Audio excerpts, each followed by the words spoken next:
Maayong adlaw kaninyo guys, for today's video naabot na akong order na E88 budget drone.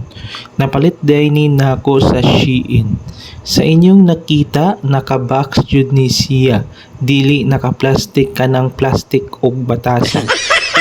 O karon ato na ni i-check ang sulod sa box.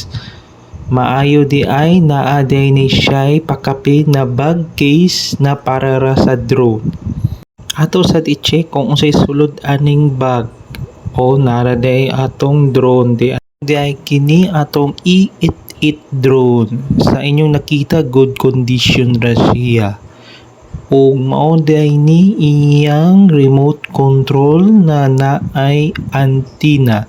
Sa akong pag-check, okay ra sad iyang mga controllers ug walay mga guba. Naasa day pakapito extra battery sa drone.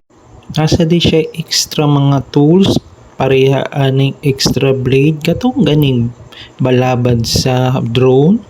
Ug nasa siya protective frame katong ganing protector sa mga balabad sa drone. Naapod siya gamay na screwdriver o USB charger. Ug karon atong i-testing ang atong drone.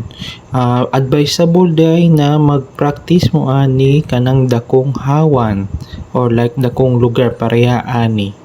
So karon akong gi-set up dahan akong drone.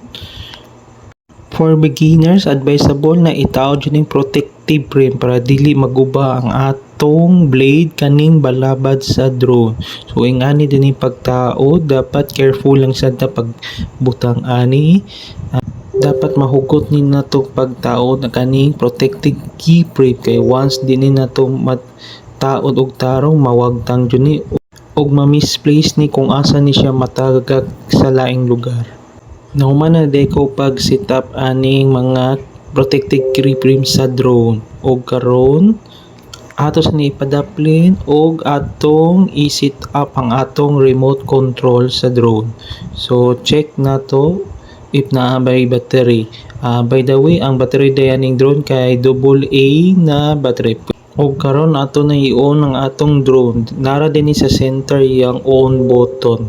Ilong press lang nato. Once ma-onak, maay blink na magsiga siya tubanga. So, mauna ni atong natagak. O kani ato na ning paluparon. So, ang sunod natong buhaton, i-on sa nato ang remote control. Long press gahapon ang atong pag-on ani. So try na tong testing atong paluparon. Magpaabot lang ta na ma-synchronize ang drone ug ang remote. So kung okay na, paluparon na natong drone. Sa inyong nakita, baliktad ang paglupad sa drone. Murag sinyalan ni da. Take 2 data ni guys. So ato i-check kung sakto na ba ni atong position. So wait na ma-synchronize. Then after, i-arrow up lang nato sa throttle niya diri at tura, nilupad na. So another day, ako na sa nigitestingan diri dapit sa mga og mauni siya. Og arir ko kutob. Salamat sa inyong pagtanaw. Follow mo sa akong page and share my videos. Thank you.